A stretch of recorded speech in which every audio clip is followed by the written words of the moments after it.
I know. You're constantly making choices about your food, what you eat, what you avoid, where you get it, and how you factor in all the noise about what's right. But I think you're missing something really critical about how the food on your plate is deeply connected to everything you care about: your health, the community, the environment, and the economy. I'm Dana DePrima, founder of the For Farmers movement and host of the One Bite is Everything podcast, now proudly a part of Heritage Radio Network. Here we are reconnecting the dots, revealing the hidden forces behind our food system and why it matters more than ever. Each week, we uncover the real impact of what's on your plate, who controls it, what's at stake, and what you can do about it. Because food is more than just what you eat.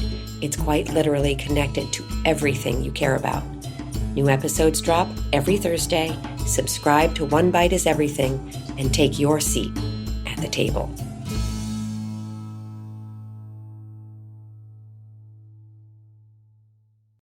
You're listening to Heritage Radio Network.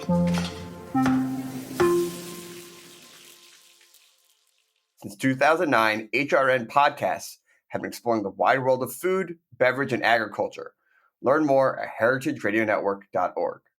We talk about food, we talk about music, with musical dudes, finger on the pulse, snacky tunes. Hello and welcome to Snacky Tunes. I'm your host, Darren Bresnitz. Today, I sit down with Chef Jeff Okada Ramsey, the executive chef of Mizumi at Wynn Las Vegas. We chat about his entry into the sushi world, his time cooking in Japan and all over the globe, and what he brings with his own special taste and outlook and experience to Las Vegas. And then it's a deep dive into the archives for one of my all-time favorite performances, She Keeps Bees. It's just one that I always think about when I think about the show. So please sit back, relax, and enjoy Snacky Tunes here on HRN.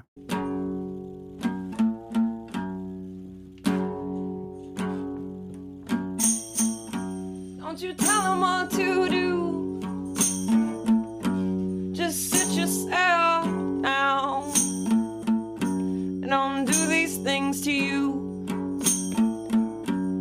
Sit yourself down, never between us. How you see right through that, it's hard to pry.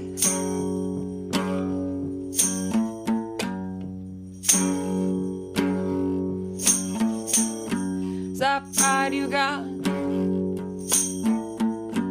means everything to you. When I hit you on the knuckle, baby, look me dead in the eye. Watch you see it right through me too.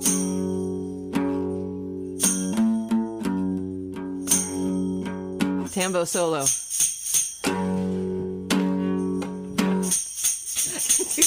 So good. Keep your pride. You find somebody else that will keep all your actions you're doing justified. We're gonna destroy this room, right, Andy? Ready? Okay.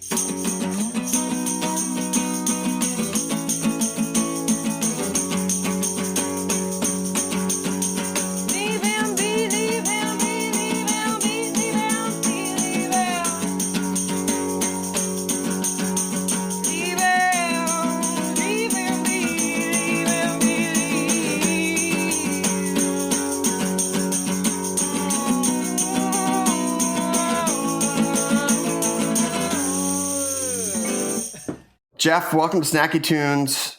Great to meet you. Thanks for sitting down, making the time. Appreciate it. Yeah, thanks so much for having me. It's so interesting when I talk to somebody who's now at this established point of their career and being able to go back and trace the early stages of their career and see how it was all laddering up to one thing. because when I was reading about you and learning about you and digging into your career, you were working in sushi as a teenager, which is not common, I would say. A lot of people, my first job was a restaurant job. I know a lot of people did. Not a lot of people as a teenager, especially that young, start working in sushi restaurant. How did you get your first job to be that? Yeah, it was nearly 30 years ago now. I tried, going to school for. Sure. I wanted to travel, right? I wanted to travel. I tried to go to uni for international business. You know what? I just needed to break from school after the torturous 4 years of high school, and I kind of didn't do the whole going to class thing. Yeah, that probably killed it. And then sure, that sometimes does. Yeah. And then so my mother actually, all she knows is restaurants. Her she's second generation restaurant owner. So she had a Japanese restaurant previously in Maryland, but she was just waitressing at a Japanese restaurant. She said, why don't you try to become a sushi chef? You start as a dishwasher. And I thought, could I be a sushi chef? It sounds so cool with sharp knives. It was very much looking at it from a kid's perspective of just like playing with stuff. So she got me a job in the restaurant she was working at, actually. But she was in the front of the house, I was in the back of the house. So, there's some separation and that kind of stuff. One fateful day, just like in some movie or manga, some sushi chef cut his finger and he had to go to the hospital, and it was a busy night and I had to stand in, and they're like, make some rolls. And I was like, okay, here we go. And then once someone ate my sushi and was like, this is the best sushi I ever had, or whatever, as people are very hyperbolic. Yes, of course. Yeah, I was just, I got all that gratification from something that I created, for the first time in my life. And it was such a confidence booster. And that got me hooked. Yeah. I love how your days were at the sushi restaurant, but your nights were outperforming with your rap group, Pro Fresh. So Fresh and Ill, shout out. How did that balance out? How did you find time to do both, especially with, long hours of restaurant, being young, getting out in the scene? Like, how'd you make that happen? It was, when you're young, you just have limitless energy. Sure. You don't really need to sleep that much. And, it's just all driven by the passion. I had started, playing with turntables before I started doing sushi, and it was a hobby that I could now afford because I had a job and I could get records and go up to New York and Fat Beats and that kind of stuff and explore the whole New York underground rap scene in the 90s. And it was so much going on. So that passion just fueled me. Yeah. I mean, what a time to be in that scene. Both. I mean, I think like sushi's emerging at that time, rap's emerging at that time. New York is definitely the epicenter for both, and you got to be the center of it. Yeah, it was a lot of fun, and made some lifelong friends out of it as well. But no money. No, I mean no. But what are young artistic pursuits except for endless energy and no money, right? Absolutely. So obviously, that's kind of what kept me doing the sushi thing. It was, I was going to say, it was a job. It came with a meal, or two. My rent was super low. And then, I think I started off making, when I finally got the sushi chef job, I was making $350 a week, and I was super happy. Oh man, I remember those days. My first paid job in New York was I think about $300 to $350 a week, and I was like, I have more money than I know what to do with. Absolutely, and my friends are going to college, and I'm like, I have a job, I'm making money. Yeah, yeah, but at some point it becomes really serious. There's always that switch of like, I'm doing this as a teenager, and this is fun, and I love it, but it's not exactly a career, or I didn't even realize it could be a career. When does that shift for you? When do you start to think, I'm actually going to buckle down? Maybe that hyperbolic reaction of best sushi ever isn't as hyperbolic as I thought it was. Yeah, it was. I was in it for like 5 years already. I had even tried to go back to school, did sushi part-time, and that also didn't work out. And then that's when I said, okay, I've already done this for 5 years. If I actually do it seriously, maybe something will come out of it. And then, that's exactly what happened. I put my head down, and things sort of started happening after that point. I stayed at my first sushi job for 6 years. This is the one right after the initial one with my mother for 3 months. After that, I sought out the best sushi guy in Washington, D.C. There was only 4 restaurants actually helmed by Japanese sushi chefs. The rest were, a variety of other people just claiming to be sushi masters. And so I went to a restaurant. I believe it's still there, Taco Grill, but they've moved locations. It's very confusing because they don't serve any Mexican food. But taco being the octopus, that is. And but it's K-O, right? K-O, yeah. Yeah. Yeah, and then, I left there after 6 years. Can I just ask one question? Because I know you're hiring and working and with people now. The idea that you would go and search this place out and then have the mindset to learn for 6 years, I feel is so rare these days. Yeah, I was very much, inspired by the Karate Kid, kind of thinking. And it was almost like a way for me to connect with the Japanese culture. I thought this is what you're supposed to do, if you want to learn it right. There was no up from there. I felt like I was at the best place in the city. I would have to move to New York or LA, let's say, to take it to the next level. Sure. Or Japan. So, my job actually, Taco Grill sent me to Japan to train, to get experience of what it's like in Japan. My boss was kind of my surrogate father. We'd have fights, he literally, I helped him build his Japanese water garden and build a fence and bonsai trees, just like in Karate Kid. And so I had this amazing experience with him. And in my final year, I gave him a 1 year notice, to say, okay, I'm going to leave in 1 year. So whatever else I need to know, this is it. And it was an amazing experience, to be honest.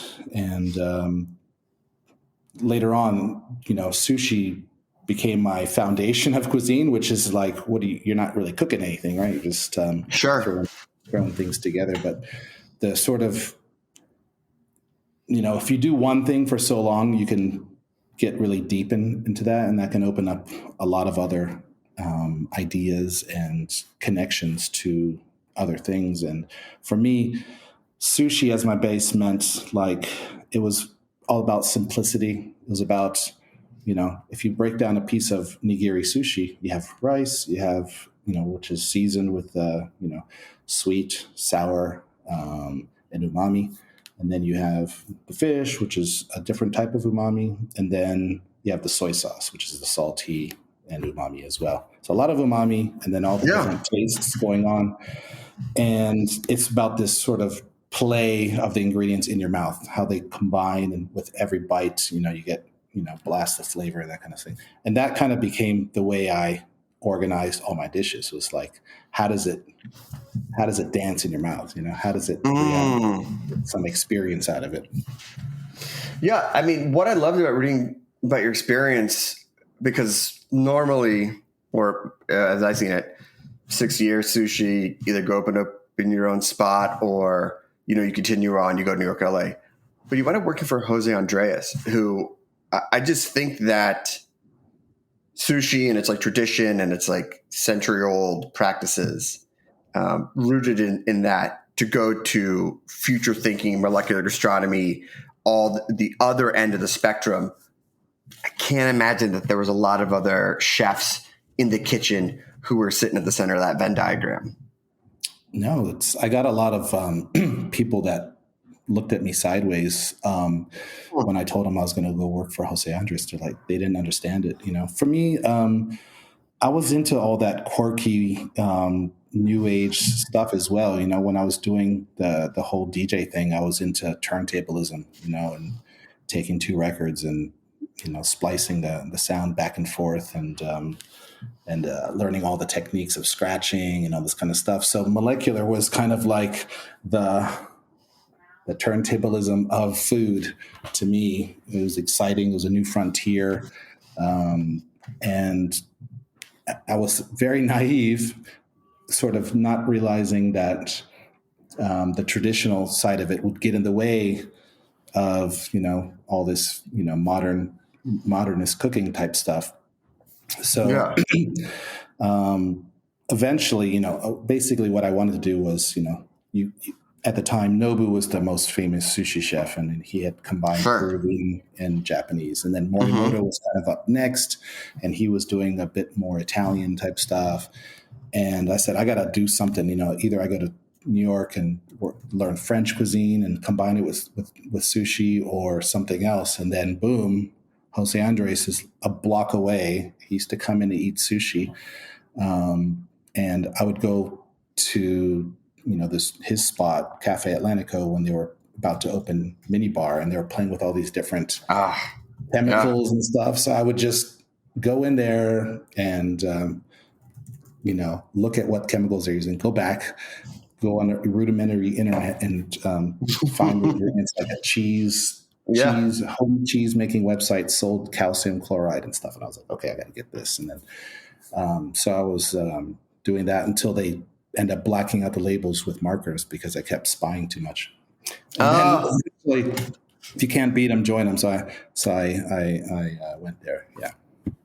Amazing. All right, let's take a quick musical break.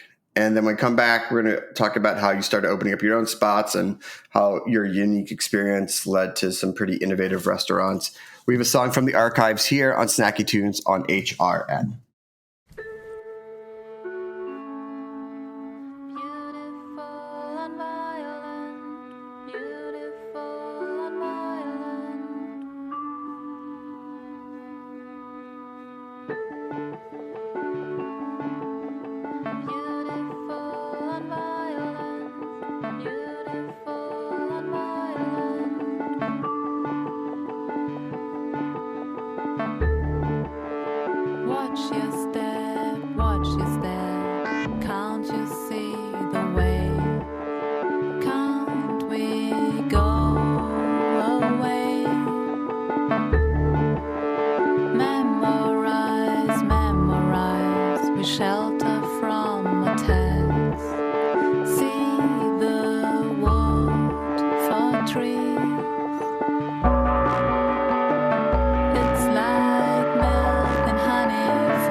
It's like milk and honey found a way, just like we've never been here.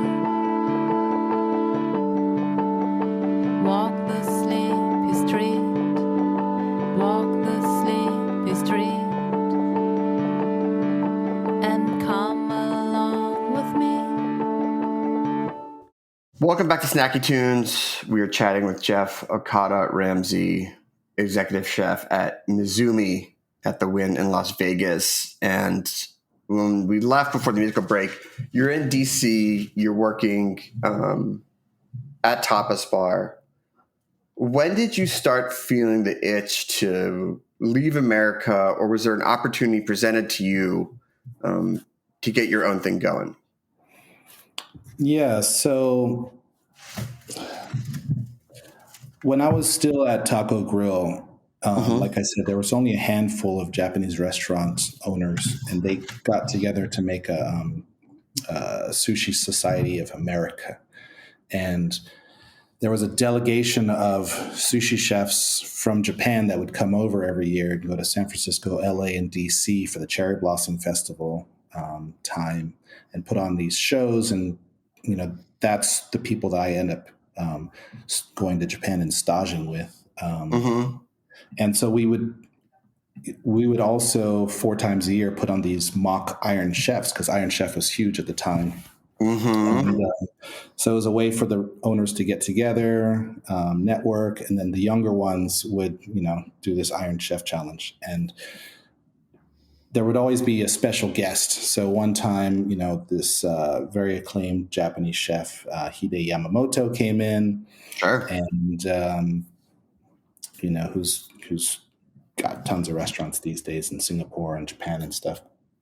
And so he was the executive chef opening the Mandarin Oriental Tokyo. He had seen what I did at the Iron Chef. He came to Mini Bar, and then there was this marble countertop sushi bar in the middle of a cigar lounge in Tokyo. And it's like, no, that's not going to fly in Tokyo. Maybe in New York, super high ceilings, So he said, but I have an idea. I'm going to get this guy, Jeff Ramsey, to come out and kind of do what he was doing in DC. So I had worked only 6 months with Jose Andres, and I get a call, come out, do an interview in Tokyo, and your life will change. And I was like, I'm on board. Let's go.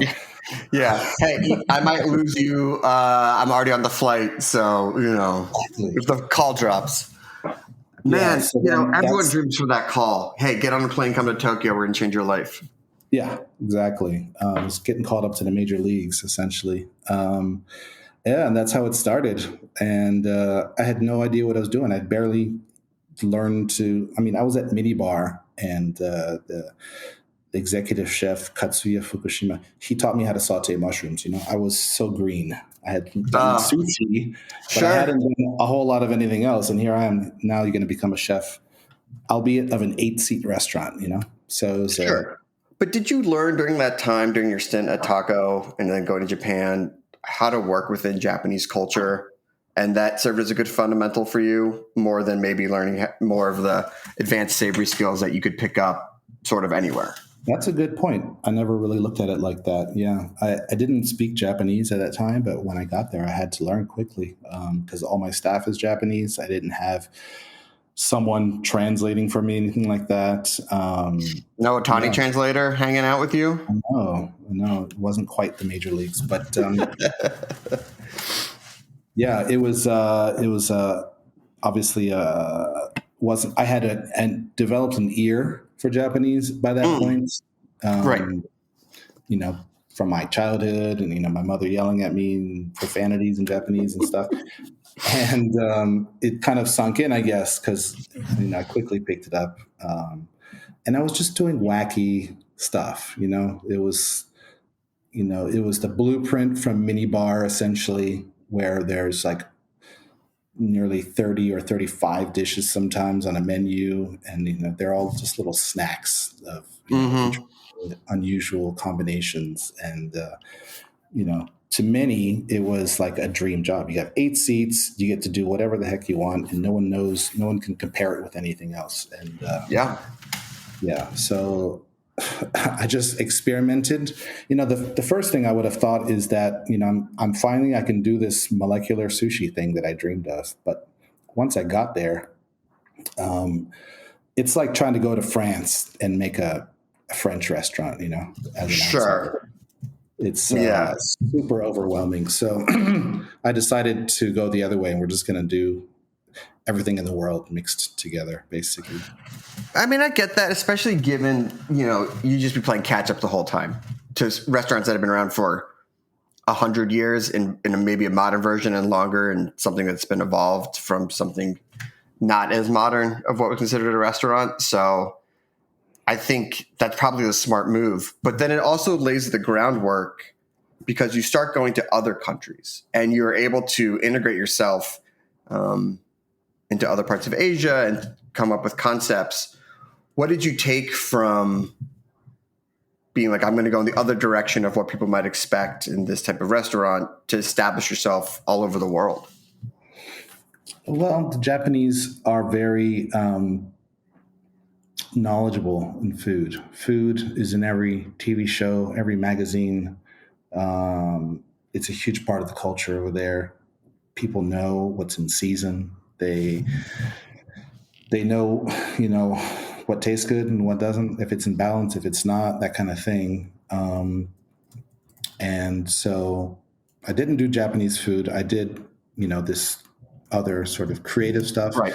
And they don't like a whole lot of that unless it's really tasty. But there was room for an experience like this. And in the meantime, I was able to, on my days off, go eat in Tokyo for 6 years, and that was sort of my culinary school because I didn't really ever go to culinary school. So that was the knowledge that was, important, most important to me. And then I was able to take all that knowledge and, I have favorites of different restaurants that I can riff off of. And, it gave me a big, wider base of knowledge that I could take and then go forth.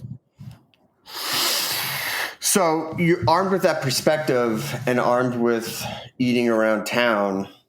Well, actually, before I get that, what were some of the best meals you had? I feel like the best advice that everyone gave to me when I was going to Japan for the first time was you have to treat it that you'll be back because you'll never be able to eat everything or see everything. But it's so tough because I've gone once and I just dream about these meals that haunt me that if I go back, I just want to go back and have some of the same meals that were like the perfect version of that. That's cool. What do you remember from that time? What are the meals that you had that still stand out to you that when you go back or if you get to go back, you'll head straight there?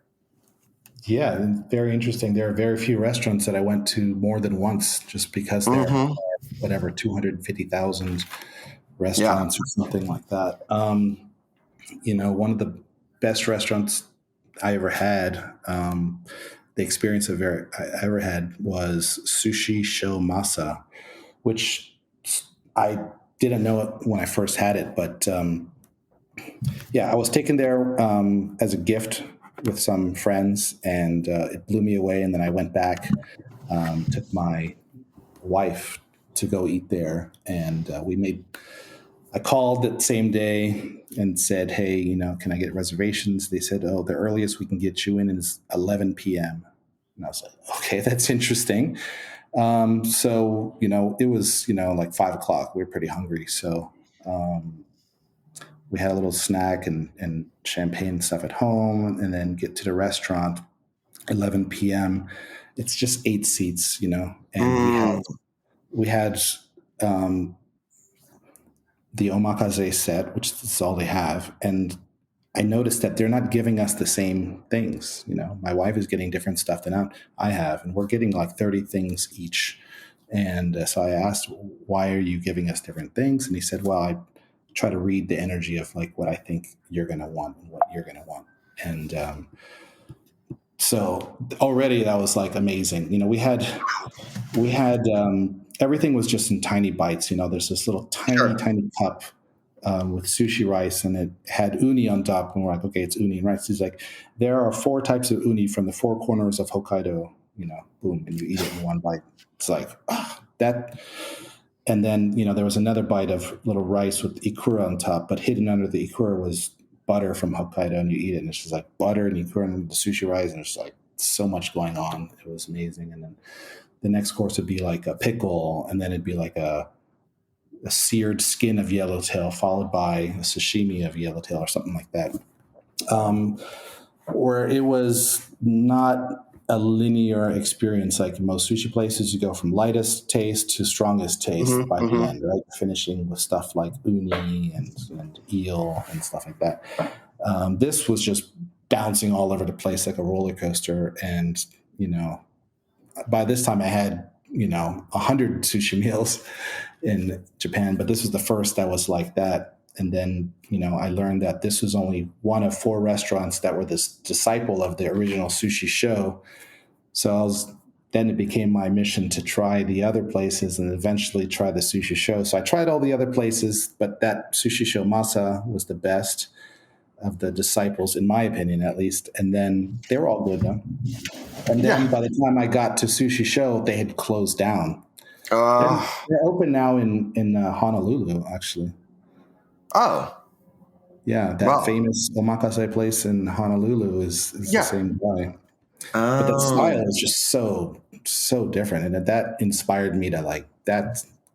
If I was going to ever open a sushi restaurant again, that sort of rhythm and quirkiness about it, that's what I want to capture. Yeah, it was amazing. But there were so many restaurants. Another restaurant is Kanda Yabusoba. It's a super old restaurant that survived the bombings in Tokyo. Wow. And, it's run by all bachans, all old ladies dressed in kimonos. And it's a soba restaurant. And when you order, they sing the order, and the whole restaurant vibrates with their chorus and stuff like that. And it's such an experience. That's really peaceful. Yeah. It's so interesting that you go to these spots that do have this like performative sort of frenetic energy. But they also sort of match what you were doing when you talk about going to Japan or even minibar and things like that. And it seems like all of these experiences, I have to imagine you're taking little bits from it, makes sense in a city like Las Vegas. So when you finally get the opportunity to go open a spot there, what's on your mind of the type of restaurant that you want to do? And it's funny because when you say like, well, I don't want to go to Japan and open up like a sushi restaurant, there's now like a very Vegas type of restaurant that you could go and just knock out. And this is like Jeff Okada Ramsey's version of the Vegas restaurant. But Mizuni's different. What did you want to bring to the table in that city? Mizumi is a beast. We're doing like upwards of 500 covers for dinner. It's bonkers. I have a massive team. So a little bit more than 8 covers, right? And 8 seats. Yeah. First of all, I'm inheriting a sort of a lineage of, chefs and dishes and attitudes and stuff. And so the people that came before me, they really did a great job because the staff that I have are amazing. They all know what they're doing. We have there's like 10 people that are still working there from day one, which is like 20 years ago.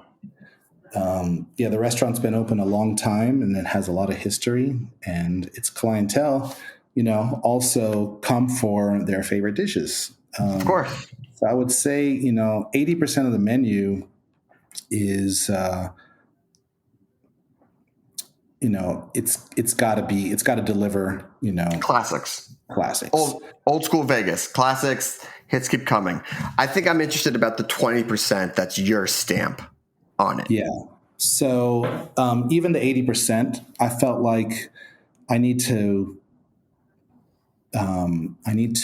match the flavor profile of what I think that people really want. I feel like if you go to Kyoto, right, you're going to have Japanese food that is very refined and it's very delicately seasoned, right? It's very light and nothing is going to upset you, that kind of thing. When you go to Tokyo, everything's a bit saltier, everything's a bit more, it's a more stressful type of city, so that there's more flavor to everything. I feel like when you come outside of Japan, you need to increase the flavor, the seasoning essentially, a bit more. So for Vegas, I feel like it's kind of Japanese food plus 10 or 15% seasoning. So a lot of the items were very light and under seasoned. There's no punch to it. And for me, I feel like I eat like a typical American. I'll have junk food, I'll have fast food, and when you're used to that much sort of MSG and stuff, and then you eat in a Japanese restaurant and the dashi is like perfectly light and balanced, that's not going to do it. You gotta add a bit more seasoning. So I did that with the 80% of the food, and then the 20%. I'm still every day just experimenting to see from what I've done in the past and what I can create now, dishes that will both be interesting and acceptable for a mainstream audience as well. But we have so many items on the menu that and the servers are so well trained, they'll know what dishes to recommend to which guest. So it's amazing. You can have the family from Kansas experience at Mizumi, and you can have the Chinese that just came in from Macau experience as well, and they're going to have completely different menus for them. So we try to make it, we have some super authentic stuff, maybe challenging for your Nebraska type people, and then shout out to Nebraska, nothing wrong with you guys. And then nothing wrong. You have the more challenging things with uni and fishier type fish as well for the Asians. So that being said, I try to always make dishes that are, they don't match from what they look like to what they taste like. There's a surprise there, or you don't know, but when you eat it, something happens. As you're eating it, you're like, oh, I didn't expect that. Those are the things that I really feel like my hallmarks. And then just, I don't know, I can run you through some of the dishes. So one of the dishes is it's called Three Kings. That was inspired by this restaurant in Tokyo, which is a standing only restaurant, where it's a father-son team, and they go to the market. They go to, back then it was Tsukiji. They would go as the market's closing to get the best deals on, the stuff that, I guess was passed over by the other chefs. And they sell it for almost nothing. They open at 7 p.m. and close when they run out of ingredients. And, they'll cook whole abalone with butter and throw in miyoga, ginger shallots on it, saute it up and chop it up and then serve it to you. And that's like $50. Normally a whole abalone would be like $250 or something like that. No, it's like seconds. It's like the seconds of the farmer's market. But they would also have the sliced wagyu, and they're really rough. They're just like throwing stuff here and there. Like they'll like grate the wasabi, rub it off with the shark skin grater with their finger, throw it on, and then like move on to the next thing. And so they have this wagyu with uni and radish sprouts, roll it up and dip it in soy sauce with wasabi. And yeah, so we're doing a version of that. We have the sliced Kobe beef, and then there's a shiso leaf, fresh wasabi, caviar, a dashi soy jelly, and uni. And then, it's served, laid out on a plate, and the guest has to roll it up and eat it. But it's just a decadent, it's a Vegas. I love it. No, I love it, and I love that all these experience. I mean, even the serving the people and the waiter knowing what the families want just ties back to that standout meal that you had with your wife in Tokyo. It's you can see all the touchstones and how you've made it your own. Well, congratulations. If people want to come to the restaurant or to follow up with your adventures or see what specials you're thinking up, where can they go? How can they follow along in your culinary adventures? I'm not really a poster, so they can. You can definitely follow me on Instagram, Chef Jeff Okada Ramsey. It's a little bit long, but it's the only one. But yeah, I would follow the Win Instagram, the Mizumi Instagram. I feel like that makes sense, and I'll try to do better. Honestly, we have exciting new things coming. We have the kaiseki and omakase menus launching shortly. Probably the kaiseki I'll start with the summer menu in June. So you have that to look forward to. It'll be limited to about 30 people a day at first, and we'll see how it goes. Amazing. That's very exciting. And that's where I get to just, you can have the regular a la carte menu, or you can go on an adventure. Yeah, I mean, I think I'd go on an adventure with you. I think I would absolutely trust on where you want to take me as a diner. Big shout out to Lexi and Remy for helping set this up. We have another song from the archives and then a musical performance here on Snacky Tunes on HRN.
This episode is brought to you by Visit Ithaca, where great minds meet the great outdoors. Check them out at visitithaca.com. Ithaca is known for outstanding dining and local cider, wine, and beer. And here's a quick word from one of these great local businesses. My name is Steve Seelan from South Hill Cider.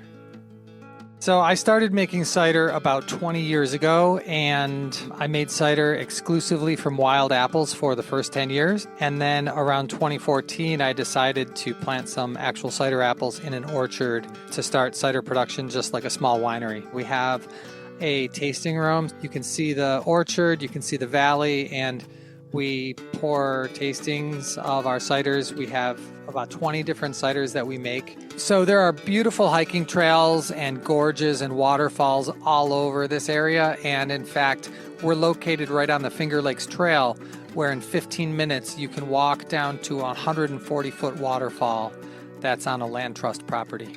If you're looking for a weekend away, you can't do much better than Ithaca. Check out visitithaca.com for more information and get to where great minds meet the great outdoors.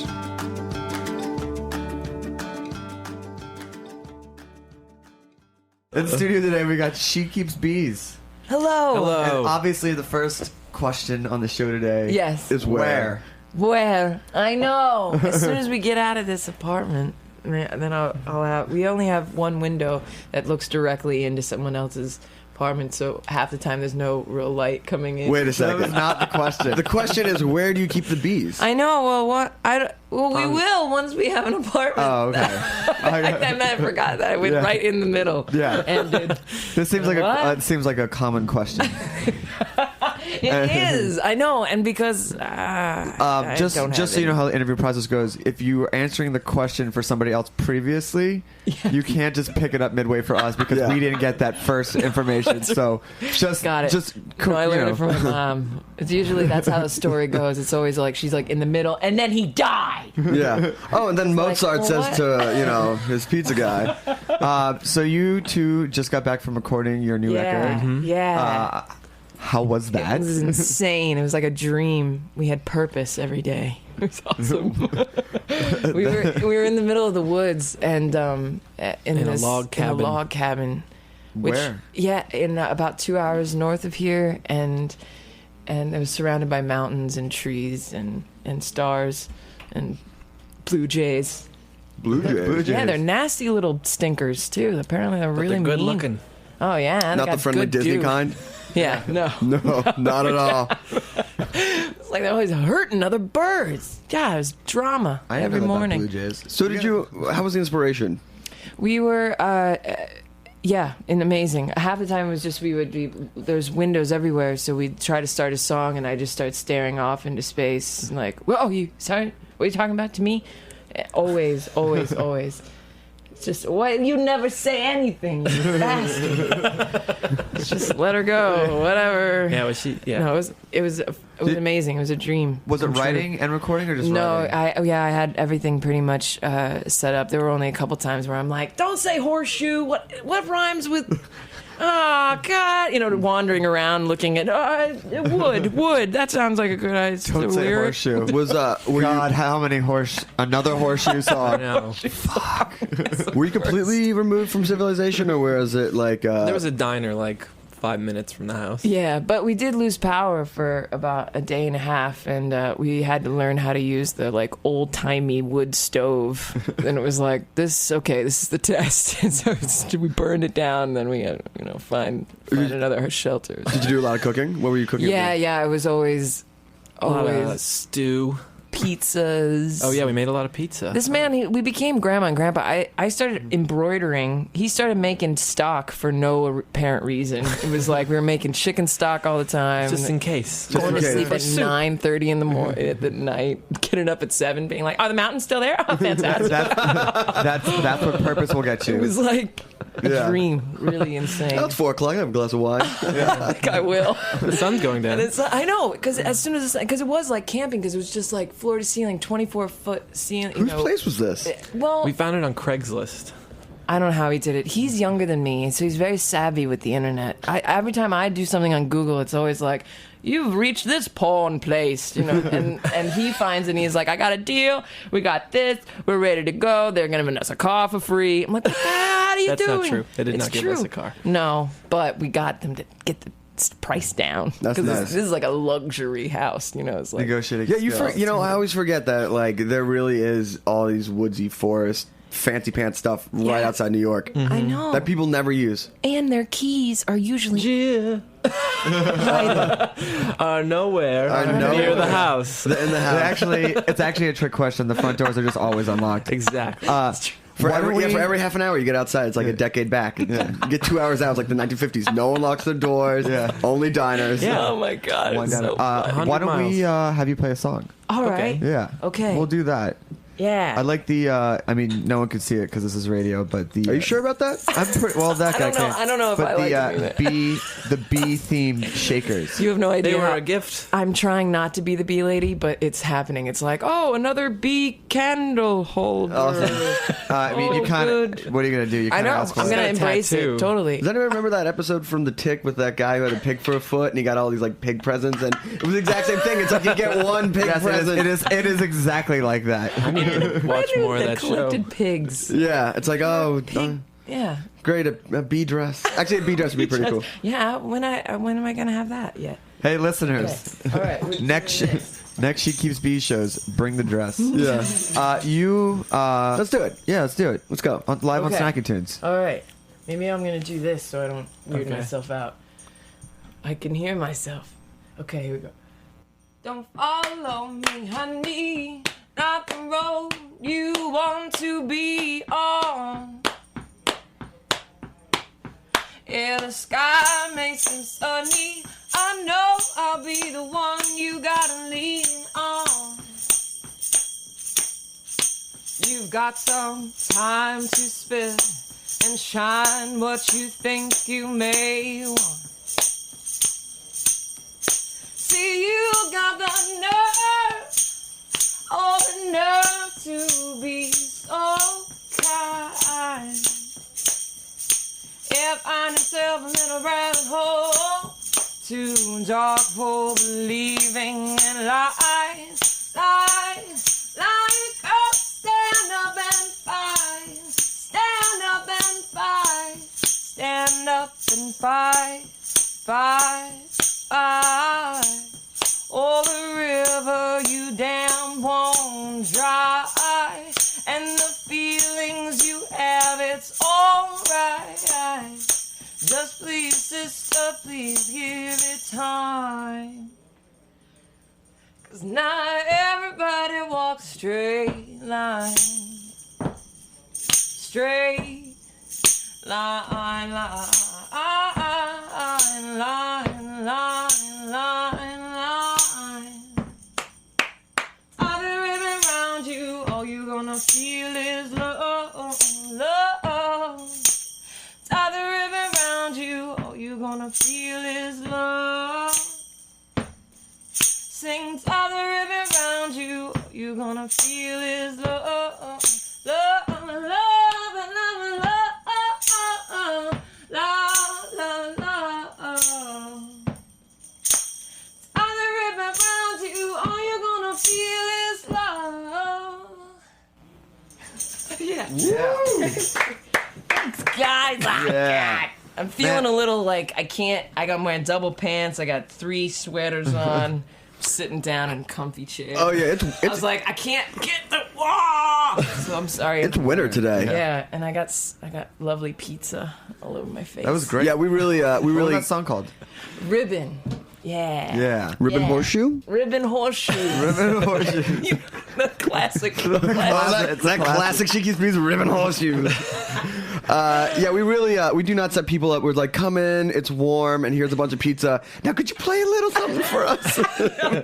Here's some hot chocolate. I'm like, oh, look. Here's some hot chocolate and a blanket. Yeah, you'll be getting a back rub, and there'll be some soothing music the entire time. Yes, please. So now you're back in New York. Yes, and we're frightened by every noise. Every noise, it's scary. We're like, what the hell is that? Oh, did you like lost your city sense? Yeah, well, I mean, it's coming back, definitely, but we were kind of overzealous the first night that we came in. We got this Yukon, like, huge SUV. Rental car to take everything back. I've never been in a car that people were like, hey, check you out, you know, and then it was like, we looked like homeless children, so it was like, yeah, daddy just buy you that? Like, what?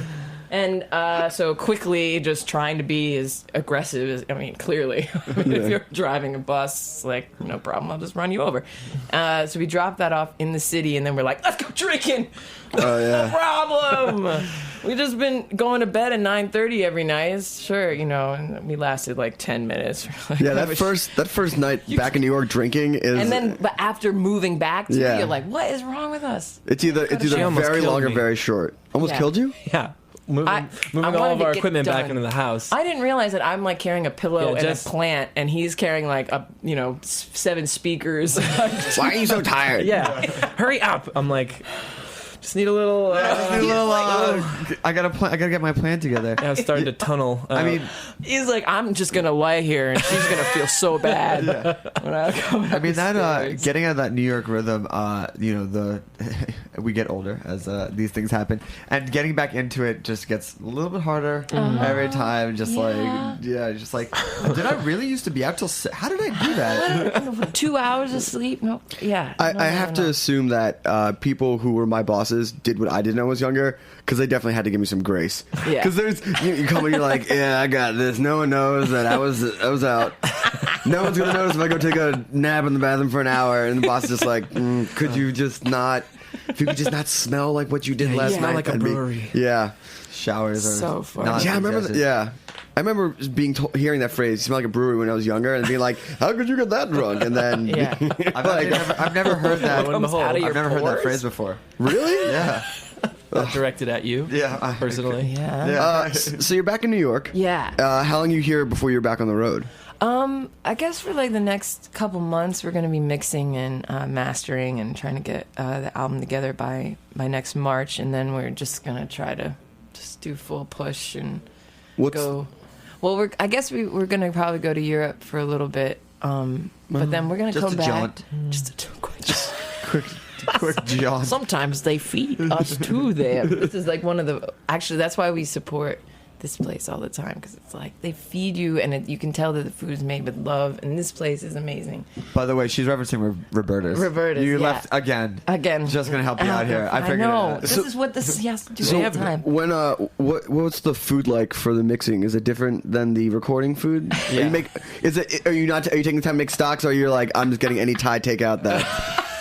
I don't know. What were we eating? Like tuna wraps the other day? Oh yeah, we were like, it's getting sad. It was first. It was like a tuna wrap breakfast, and then I was like, oh, do we have to do this for lunch too? Cold tuna. Dinner, we're going out. Dinner, we're going out. Dinner, we're going out to buy more tuna and more wrap ingredients.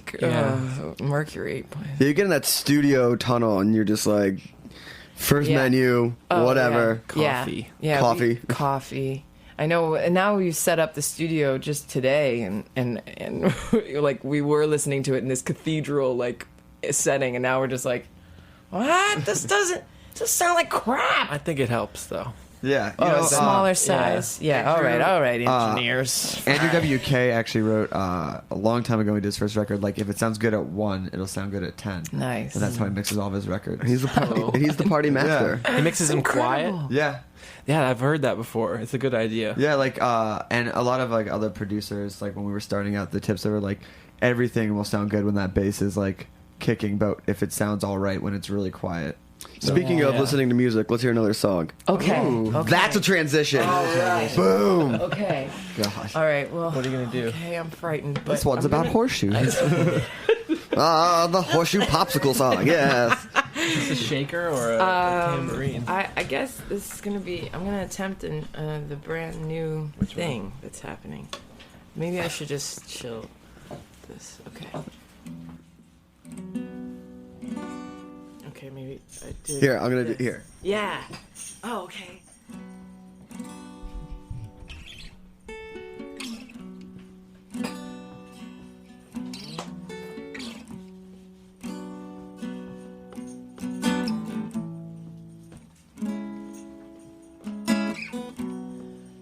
Gonna try and change him. Better know what you want. Remember how he's changed your mind before.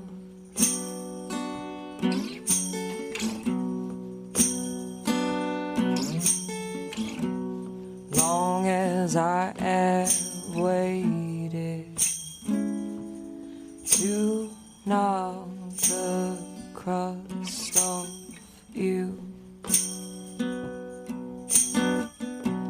swirling everything around me as if I make you my moon.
Tambo over there. Man, we are killing it. So it's gonna be a lot fuller in the album, but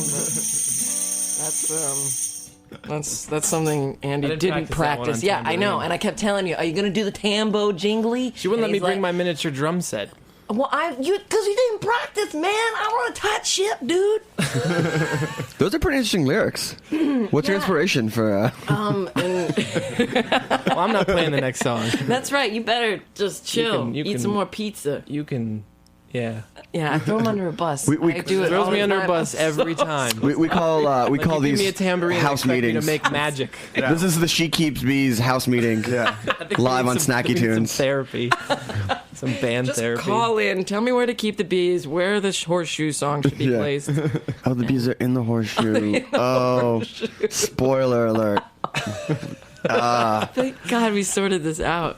Oh, my nose. Excuse me. Okay. So talk to us about the new album. Okay. It's been recorded. You're Yeah. mixing. Who's it coming out on? We're putting it out ourselves here, and then we have a little label in the UK that's got us some European distribution. So it's just sort of going to come out in different countries, and hopefully we'll be able to tour. And then we would definitely want to do some touring of the States. Probably, hopefully in April, maybe. I'm like, any takers? Anyone want to hang out with us? Anyone hang out with us? Yeah, show us where to eat. So do you just like hop in the car and just go? Totally. I have a 92 Mazda that I've had since I was 16. It's almost classic car. We just got What a makes new it classic? door. That's the one with seatbelts, right? Yeah, Oh. and actually movable seatbelts. Oh, I forgot about those. Yeah, where you Well, one open of the them's door broken. and then one of them you have to kind of do yourself. The motor is constantly trying to pull it back. Actually, yeah, it's very confused. It's like, You have one purpose in life, and you are failing seatbelt. no, please just put me on. What was your decision to put it out yourself here? Why that route? I mean, I guess we're not really we're just not waiting around for like a label, and everything that we've been doing has sort of been sort of contracted out anyway. So I guess we were just like, what? I don't know. If somebody's interested, we want to talk. I don't know. But it's also you want to be a part of a family. Like you want to be supportive of that group, and so nothing's really connected that way. But I mean, we've been our own label. We put out records every year since we met 2006. Yeah. 5. So I swear we haven't been not doing anything. We just gave you a 7-inch too. We have two with your two grandma songs on with it. my grandma, and my grandpa took the picture. Aww. And I recreated his stamp. I found it on an old picture, and so I made that. And even though he was like such a stickler about cropping, it was always like no one is smiling in these pictures. It's always took forever. No one is happy. The dog is tired. Like You're losing the sunset. You're losing the sunset. The sun is gone. And what I've been doing is cropping the picture and putting him on record. So that's okay. That's okay. He doesn't have to know. We want to thank you for coming in. That's it? No. Yeah, we're gonna play one more song. I know, but we're having a good time. I know, we're having a great I time. know. Why don't we Thank you for hang having out? us. I know. We're so very to be here. One more question. Secret area. What do you eat on the road? What's your tour dietary? Tour? We try to go to the grocery store as much as we can. Tour? What? On tour? On tour? What do you eat on tour? Oh, on tour? Yeah. Okay. What I was like. We attempt grocery shopping. Yeah. to eat healthy things like nuts In the and dried beginning, fruit and then like at the end, you're like, "Oh, give me the gosh darn fries. Fries. Give me those fries. Give me those fries." It's like, I'm going to be eating alfalfa all tour. No, it's like Peanut butter and jelly. raw is bad. almonds. Okay, Yeah. well, I make a little snack pack. Oh, I'm sorry. Is, Salted. is there salt on those cashews? Yeah, no, Okay, thank you. By the end, No, it's like, thank you. let me get that double burger. I want Yeah. double burger. I want fries on the burger. I want cheese Yeah. on top of it. And deep fried egg. Yeah, thank you. All of it. All of it. I know. I don't Deep know fry what the bun, too. happens. Yeah. It's so funny. I know. They'll do that for It's you. Yeah, but going to the grocery store definitely is smart, because sometimes you're like, let me get a water, and you're like, I could have gone to the grocery store. It's like $1, but sometimes, convenient. Yeah. Oh, well, It's funny how it becomes less convenient. it's amazing. All right, and with that, Anyway, so let's do the whole laundry list of if I want to find you online. Oh, awesome. Yes. We're on FaceSpace. We're on MySpace. My town. My town. What book? Facebook. Yeah, Facebook. SheKeepsBees.com, which needs a little help. Yeah, it's like we have Flash going on it. I don't know what. It's like the last people on Earth. Don't try it on your iPhone. No, just stop working. Just stop working. Yeah. And Bandcamp also, you can buy all of our albums from us. You can listen to everything we've ever recorded at our Bandcamp page, which is shekeepsbeats.bandcamp.com. Yeah, which everything we've recorded has been self-recorded. Self-released? Yeah, self-recorded, self-mixed, self-put out? Yeah. DIY? Yeah. And if I want to buy horseshoes, where can I go? Horseshoes. The horseshoes. Soon, She Keeps Bees classic horseshoe songs. And if someone wanted to send you some bee paraphernalia, they could just... Awesome. 950 Hart Street. Let's do it. Okay. All right. Now we know where to really find you. Come on down. We never leave it locked. The key is under the mat. The key's in the plastic bee under the mat. All right, well, thank you so much. We've been Finger on the Pulse. I'm glad to see that Never Forget is back to the world of living. You're going right back to the couch. I gotta go back to work. I'm going to bed. No. Yeah. I gotta go all the way across town. I'm going super west side. Are you wearing double pants? No, you know what? I it's like waist up. I'm always bundled, and then I'm like, those wear jeans. Yeah. No. Like, why are my thighs cold? I'm sweating. True. My biceps are sweating. No, I'm like My biceps are sweating. Anyway, classic problem. Yeah. So thank you to Whole Foods for being delicious and keeping us on air. Jack Inslee, Rec Tech, the whole Heritage family. Awesome. Roberta's for feeding us. Oh my God. Pizza is the greatest hangover cure ever. And Greg and George, our food guests. I'm excited. Yeah. What a day. What a day. What a day. I can't believe we did that in 1 hour. Done. I'm done for the day. Yeah, you really earned it. Bag it in. Yeah, you really earned it. Yeah. Anyway, so last song, She Keeps Bees. What do we have? An old song called Cold Eye. Okay, great. Yeah. All right. You want any tambo on Oh this, man, or- if you're feeling it. I'll just lay back. No man, go ahead. Oh, already you're done with your job too. Yeah, look at these. This half of the room is yeah.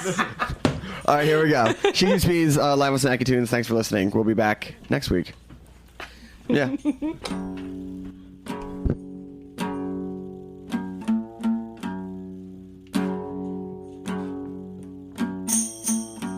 Don't you tell them what to do. Just sit yourself down and don't do these things to you.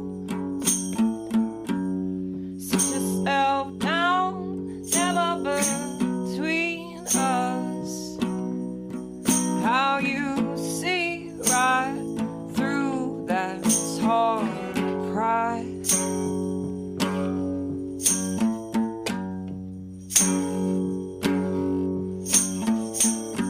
That pride you got means everything to you. When I hit you on the knuckle, baby, look me dead in the eye. Watch you see it right through me too.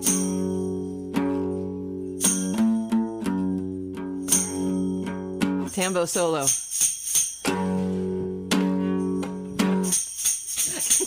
You're so good. Keep your pride. You find somebody else that will keep all your actions you're doing justified. We're gonna destroy this room, right, Andy? Ready? Okay.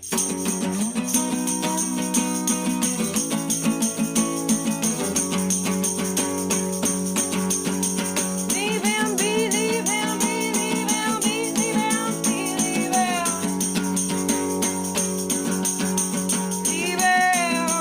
Leave him be, leave him be,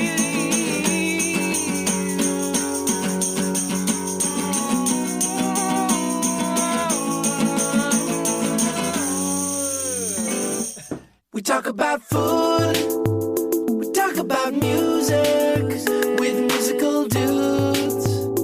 Finger on the pulse, snacky tunes. Snacky Tunes is powered by Simplecast. Thanks for listening to Heritage Radio Network, food radio supported by you. Keep in touch at heritageradionetwork.org/subscribe. I know. You're constantly making choices about your food, what you eat, what you avoid, where you get it, and how you factor in all the noise about what's right. But I think you're missing something really critical about how the food on your plate is deeply connected to everything you care about: your health, the community, the environment, and the economy. I'm Dana DePrima, founder of the Four Farmers Movement and host of the One Bite is Everything podcast, now proudly a part of Heritage Radio Network. Here we are reconnecting the dots, revealing the hidden forces behind our food system and why it matters more than ever. Each week, we uncover the real impact of what's on your plate, who controls it, what's at stake, and what you can do about it. Because food is more than just what you eat. It's quite literally connected to everything you care about. New episodes drop every Thursday. Subscribe to One Bite is Everything and take your seat at the table.